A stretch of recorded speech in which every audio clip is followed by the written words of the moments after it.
সনাতন ধৰ্মৰ সকলো বন্ধু বান্ধৱক মই সেৱা আগবঢ়াইছো। মোৰ সেৱা আপোনালোকে গ্ৰহণ কৰিব। সৰ্বপ্ৰথম আপোনালোকক মই নিবেদন কৰিম, যিসকল বন্ধু বান্ধৱ সনাতন বৈদিক ধৰ্মৰ অনুগামী হয়, তেওঁলোকে ভিডিঅ'টো আৰম্ভণিৰ পৰা শেষলৈকে শুনিবলৈ কষ্ট কৰিব। আৰু যিসকল বৈদিক ধৰ্মৰ অনুগামী নহয়, তেওঁলোকে মোৰ ভিডিঅ'টোৰ পৰা অকণমান দূৰত থকাই ভাল হ'ব, নহ'লে আপোনালোকৰ জ্বৰ উঠিব পাৰে। গতিকে যদিহে আপোনালোকৰ জ্বৰ উঠি যায়, তেতিয়াহ'লে মই তাৰ দায়ী মই নহওঁ। গতিকে মই নিবেদন কৰিম, বৈদিক সনাতন ধৰ্মৰ যিসকল অনুগামী, তেওঁলোকেহে মোৰ ভিডিঅ'টো চাবলৈ চেষ্টা কৰিব। আৰু যিজন সনাতন ধৰ্মৰ বৈদিক সংস্কাৰৰ অনুগামী, তেওঁলোকক মই নিবেদন কৰিম, মোৰ ভিডিঅ'টো যদি আপুনি ভাল পাইছে, তেতিয়াহ'লে লাইক কৰিবলৈ নেপাহৰিব আৰু ছাবস্ক্ৰাইব কৰিবলৈ নেপাহৰিব। যদিহে মোৰ পুনৰ ভিডিঅ' আপুনি চাব ইচ্ছা কৰে, আৰু যদিহে আপুনি মোৰ ভিডিঅ' পুনৰ চাবলৈ ইচ্ছা নকৰে, তেতিয়াহ'লে আপুনি ছাবস্ক্ৰাইব কৰিবলৈও প্ৰয়োজন নাই। এইটো স্পষ্ট কথা। বাৰু যাহক, এতিয়া আমি আলোচনালৈ আগবাঢ়িছোঁ। আমি যদি সনাতন ধৰ্মৰ হয়, তেতিয়াহ'লে আমি নিজকে গৌৰৱ কৰিব পাৰিব লাগিব যে মই সনাতন ধৰ্মৰ হয়। আৰু লগতে সনাতন ধৰ্মৰ পূৰ্বৰ ইতিহাস আমাৰ আছে কি, যে শৈৱ, শাক্ত, বৈষ্ণৱ, গাণপত্য আৰু সৌৰ, এই 5 পন্থাক যিজন ব্যক্তিয়ে সন্মান জনায়, যিজন ব্যক্তিয়ে এই 5টা পন্থাৰ শ্ৰদ্ধা কৰে, তেওঁহে সনাতন ধৰ্মৰ হয়। পূৰ্বৰ পৰাই এইটো আমি দেখি আহিছোঁ, আমাৰ ইতিহাসেও তাকে কৈ আহিছে। কিন্তু এইটো সত্য, যদিহে মোগল বংশৰ হয়, তেতিয়াহ'লে কিন্তু দেৱী দেৱতাৰ পৰা ধৰি মহাদেৱকে ধৰি সকলোকে নিন্দাবাদ কৰিব। কাৰণ আমি পূৰ্বৰ ইতিহাসলৈ যেতিয়া আমি ঘূৰি চাওঁ, যেতিয়া আমি পূৰ্বৰ ইতিহাসলৈ ঘূৰি চাওঁ, তেতিয়া আমি পাই আহিছোঁ যে পূৰ্বত তেমুৰলং অৰ্থাৎ মোগল বংশৰ এজন ৰজা, ঔৰংজেব মোগল বংশৰ ৰজা, এনেকৈ ধৰি বহু কিছুমান মোগল বংশৰ ৰজাই কি কৰিছিল, আমাৰ মূৰ্তি পূজাবোৰ ভাঙি চিঙি পেলাই দিছিল। আৰু কি কৰিছিল, সনাতন ধৰ্মৰ যিবিলাক আমাৰ পূজা অৰ্চন বন্দন আছিল, সেইবিলাকক বিধ্বংস কৰিছিল। যজ্ঞ অনুষ্ঠানক ভাঙি চিঙি আপোনাৰ কি কৰিছিল, দলিয়াই দিছিল। গতিকে আমি জানি আহিছোঁ যে মোগল বংশৰ লোকসকলে বৈদিক সংস্কাৰ, নীতি নিয়ম আৰু দেৱ দেৱীসকলক নেমানে। এই কথাখিনি আমি পূৰ্বৰ পৰাই পাই আহিছোঁ। গতিকে মই সেই সনাতন ধৰ্মীয় লোককহে মই ক'বলৈ আগবাঢ়িছোঁ, যিসকলে বৈদিক ধৰ্মৰ ৰীতি নীতিক পালন কৰি আহিছে। এতিয়া মই আপোনালোকক এটা প্ৰশ্ন কৰিবলৈ যাওঁ, আমাৰ সনাতন ধৰ্মৰ অনুগামীসকলক, যিসকল আমাৰ বৈদিক ধৰ্মৰ অনুগামী আছে। মই যদি আপোনালোকক প্ৰশ্ন কৰোঁ যে আপোনালোকৰ ধৰ্মটোৰ নাম কি, তেতিয়া আপোনালোকে মোক কি উত্তৰ দিব লাগিব, যে আমি সনাতন ধৰ্মৰ হয়। যদি মই দ্বিতীয়বাৰ আপোনাক প্ৰশ্ন কৰোঁ যে আপোনাৰ সনাতন ধৰ্মৰ পৰিচয় কি, মই কেনেকৈ চিনি পাম যে আপুনি সনাতন ধৰ্মৰ হয়, তেতিয়া এটা বাক্যত ক'বলগীয়া হয় যে মই সনাতন ধৰ্মৰ পৰিচয় ওম ওংকাৰেৰে দিব পাৰিম। অৰ্থাৎ সনাতন ধৰ্মৰ প্ৰতিচিহ্ন হ'ল ওম। যেনেকৈ আমাৰ ইছলাম ধৰ্মৰ প্ৰতিচিহ্ন আছে কি, কাচিজোন, খ্ৰীষ্টান ধৰ্মৰ আছে যীশু খ্ৰীষ্ট। এনেদৰে প্ৰত্যেকটো ধৰ্মৰ এটা এটা কি আছে, প্ৰতিচিহ্ন আছে, যিটো চিহ্নৰ পৰা বুজিব পাৰি যে কোন ধৰ্মৰ তেওঁ অন্তৰ্গত হয় গতিকে মই যদি সনাতন ধৰ্মৰ যদি অন্তৰ্গত হয় তেতিয়াহ'লে মই পৰিচয় দিব লাগিব ওংকাৰ যিটো আমাৰ ব্ৰহ্ম শব্দ যিটো প্ৰণৱ মন্ত্ৰ তাৰ প্ৰতিচিহ্নৰে অৰ্থাৎ সনাতন ধৰ্মৰ ধৰ্মধ্বজা হ'ল কি ওম আমি ওম ধৰ্মধ্বজাৰে আমি পৰিচয় দিব পাৰোঁ যে মই সনাতন ধৰ্ম এতিয়া মই আপোনালোকক যে প্ৰশ্ন কৰিম যদি আপুনি সেই ওম ধ্বজ উত্তোলন নকৰাকৈ যদি আপুনি অন্য প্ৰতিচিহ্নৰে যদি আপুনি ধ্বজা উত্তোলন কৰে তেতিয়াহ'লে আপুনি কোন ধৰ্মৰ বুলি পৰিচয় দিব এই কথাখিনি আপোনালোকে অকণমান নিজেই ভাবি পেলাই চিন্তা কৰি ল'ব দেই এতিয়া মই কিন্তু আপোনালোকক এইটোহে প্ৰকাশ কৰিম যিবিলাক আমাৰ সনাতন বৈদিক ধৰ্মৰ অনুগামী তেওঁলোকে প্ৰকৃততে ওম ধ্বজক কোনোদিন ত্যাগ কৰিব নালাগে যদি আমি সনাতন ধৰ্মৰ যদি হয় কাৰণ বিশ্ব ব্ৰহ্মাণ্ডত আমি সনাতন ধৰ্মৰ পৰিচয় সেই ওম ওংকাৰ ৰূপী ধৰ্মধ্বজাৰেহে পৰিচয় দিব পাৰোঁ আৰু যদি আপুনি যদি ওম ওংকাৰ ধ্বজাৰে যদি ধ্বজা উত্তোলন নকৰে তেতিয়াহ'লে কিন্তু মোৰ ওচৰত আপুনি নাহিব দেই মই আপোনাক সনাতন ধৰ্মৰ নে কি মই চিনি নাপাওঁ কাৰণ যদি কোনোবা এখন বিদেশৰ পৰা যদি আপোনাৰ যদি ইংৰাজী এজন আহি গ'ল বা কোনোবা এজন ইছলামী এজনী আহি গ'ল আপোনাৰ ধৰ্ম অনুষ্ঠানত দূৰতে যদি আপোনাৰ ওম ধ্বজা দেখে তেতিয়াহ'লে তেওঁলোকে দূৰৰ পৰাই ক'ব যে সেইটো সনাতন ধৰ্মৰ কিবা এটা অনুষ্ঠান চলি আছে কিন্তু ওম ধ্বজা যদি নাথাকে তেওঁলোকেও আপোনাৰ বিমুখত পৰি যাব যে সেইটো কোন ধৰ্মৰ কি কৰি আছে কিবা বেলেগ কৰ্ম কৰি আছে নেকি এনেদৰেহে প্ৰশ্ন কৰিব গতিকে আমি ধৰ্মধ্বজাৰ ওপৰত গুৰুত্ব দিব লাগে গতিকে আমি সদায় পৰিচয় দি আহিছোঁ যে আমি সনাতন ধৰ্মৰ আৰু সনাতন ধৰ্মৰ যদি আমি পৰিচয় দি আহিছোঁ তেতিয়াহ'লে আমাৰ ধৰ্মধ্বজা কি হ'ব লাগিব ওম হ'ব লাগিব আৰু এই কথাখিনি আপোনালোকে আজিৰ পৰা ভালকৈ বুজি লওক আৰু যদিহে আপুনি ওম ধ্বজা ত্যাগ কৰিছে তেতিয়াহ'লে কিন্তু মই কিন্তু চিনি নাপাম আপুনি কোন এইটো স্পষ্ট কথা মই বুলিয়ে নহয় অইনেও চিনি নাপায় আপোনাক আপুনি কোন গতিকে ওমে হ'ল শিৱ শিৱ হ'লে ওম এই কথাখিনি আপোনালোকে আগতেও বুজি পাই আহিছে আৰু শাস্ত্ৰৰ মাজতো প্ৰকাশ আছে যে সত্যম শিৱম সুন্দৰম শিৱই হ'ল ওম ওমে হ'ল প্ৰণৱন্ত ওমে হ'ল অলখ নিৰঞ্জন ওমে হ'ল মহাদেৱ ওমে হ'ল শিৱ ওমে হ'ল কৃষ্ণ ওমে হ'ল ৰাম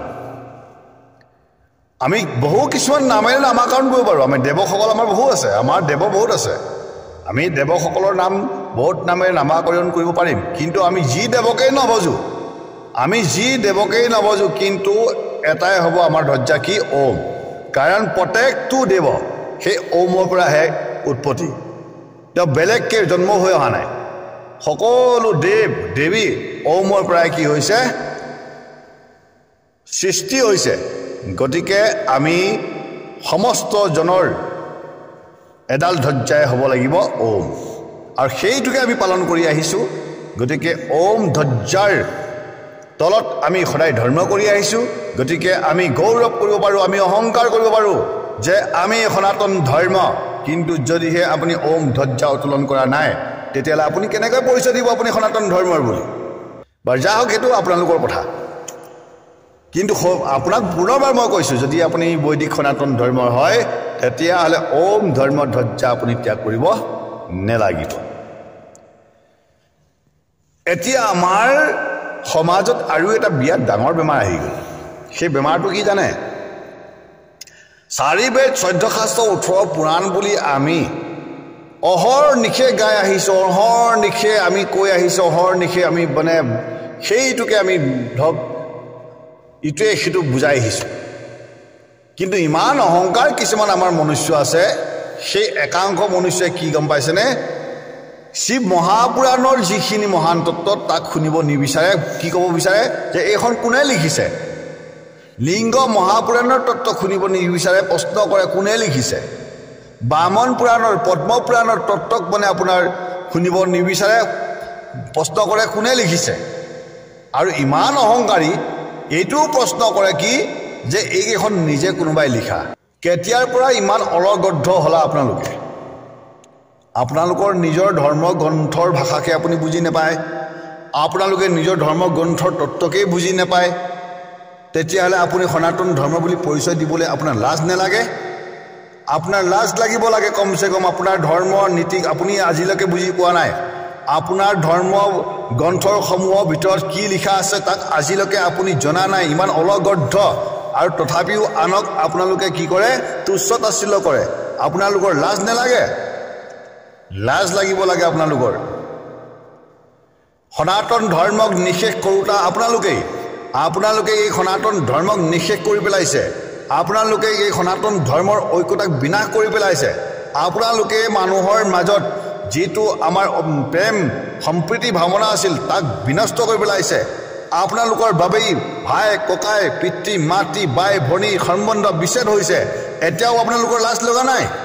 কেতিয়া লাজ লাগিব আপোনালোকৰ এই প্ৰশ্নটো নিজকে ধিয়াই চাওক আপোনালোকে গতিকে মই এইখিনি কথা কি ক'ব বিচাৰিছোঁ যদি আমি সনাতন ধৰ্মৰ যদি হয় তেতিয়াহ'লে আমি সনাতন ধৰ্মৰ পুৰাণৰ ভাষাবিলাক কিয় বুজিবলৈ চেষ্টা কৰা নাই কিয় বাৰে বাৰে আমি কৈ থাকোঁ যে এইখন কোনে লিখিছে এখন নিজৰ মতেৰে লিখা যিকেইখন আপোনালোকে নিজে মতেৰে লিখি নিজৰ মত প্ৰকাশ কৰি যিখিনি লিখি পেলাই যে আপোনালোকে বিভ্ৰান্তি কৰি আছে সেইখিনি আপোনালোকে বিচাৰ কৰি চোৱা নাই সেইখিনি বিচাৰ কোনে কৰিব এয়াই হ'ল আমাৰ সনাতন ধৰ্মীয় একাংশ লোকৰ চিন্তা চৰ্চা আমাৰ ধৰ্ম গ্ৰন্থসমূহত এটা সুন্দৰ এটা পদ আছে প্ৰথমে প্ৰণামো ব্ৰহ্মৰূপী সনাতন সৰ্ব অৱতাৰৰ কাৰণ নাৰায়ণ অৰ্থাৎ আমাৰ পৰম ঈশ্বৰ ভগৱন্তৰ ব্ৰহ্মস্বৰূপ পৰম ব্ৰহ্মৰূপী যিজন ঈশ্বৰ আমি তেখেতক কি বুলি জানি আহিছোঁ সনাতন গতিকে সেই সনাতন শব্দটোৰ পৰাই আমি আজিও সনাতন ধৰ্ম বুলি আমি পৰিচয় দি আহিছোঁ